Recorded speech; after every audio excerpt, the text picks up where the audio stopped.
Long ago, in a kingdom surrounded by golden deserts and quiet mountains, there ruled a king named Alaric the Just. He was respected for his fairness, feared for his authority, and admired for his wisdom. Yet as the years passed, the king grew uneasy. Though his kingdom prospered, he sensed that truth had become rare within his palace. Courtiers praised him excessively, ministers hid their failures behind beautiful words, and even the people spoke carefully, afraid of consequences. One night, unable to sleep, King Alaric summoned his oldest advisor, a man named Rowan who had served his father and grandfather before him. Rowan was known for speaking honestly, even when the truth was uncomfortable. "Tell me," the king said, staring into the fire, "when everyone praises a ruler, how does he know what is real?" Rowan was silent for a long moment. "He doesn't," he finally replied. "Unless he creates a way for truth to speak without fear." The next morning, the king announced a strange decree. He had ordered the creation of a magical mirror, forged by the finest craftsmen and blessed by scholars and mystics. This mirror, he claimed, would show not the face of a person, but their true self. Not their appearance, but their character. When the mirror was unveiled in the grand hall, it looked ordinary, smooth silver glass set in a simple wooden frame. The king declared that anyone in the kingdom could look into it. But there was a warning. "The mirror shows truth," he said. "And truth is not always kind." The first to step forward were the nobles. One by one, they gazed into the mirror.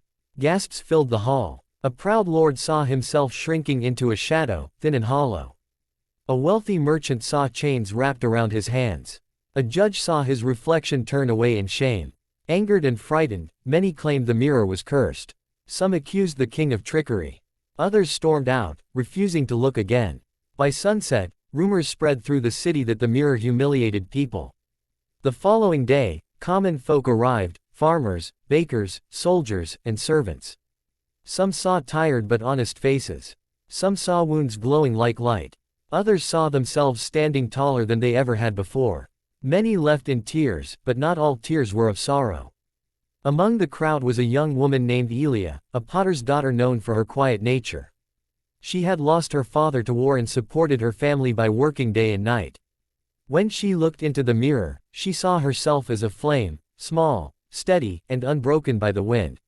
She smiled softly and bowed to the mirror. Word of her experience reached the king. Curious, Alaric asked to meet her. "Tell me what you saw," he said gently. "I saw who I try to be," Elia replied. "Not perfect, but true." That answer stayed with the king. Days passed, and fewer people came. Those who feared the mirror avoided it. Those who dared were changed by it. Some resigned from dishonest positions. Some apologized to those they had wronged. A few left the kingdom entirely, unable to bear their reflections. Finally, Rowan turned to the king and asked, "My lord, have you looked into the mirror yourself?" The hall fell silent. King Alaric realized he had demanded courage from everyone but himself. That night, alone, he stood before the mirror. His heart pounded as he looked. At first, he saw a strong ruler seated on a throne. Then the image shifted. He saw moments of pride, times he had ignored suffering, decisions made for peace but stained with fear. The crown grew heavy. His reflection looked tired, human, flawed. But behind all of it, he saw something else, a man still trying to be just. Tears filled the king's eyes. For the first time in years, he felt free. The next morning, King Alaric made his final decree.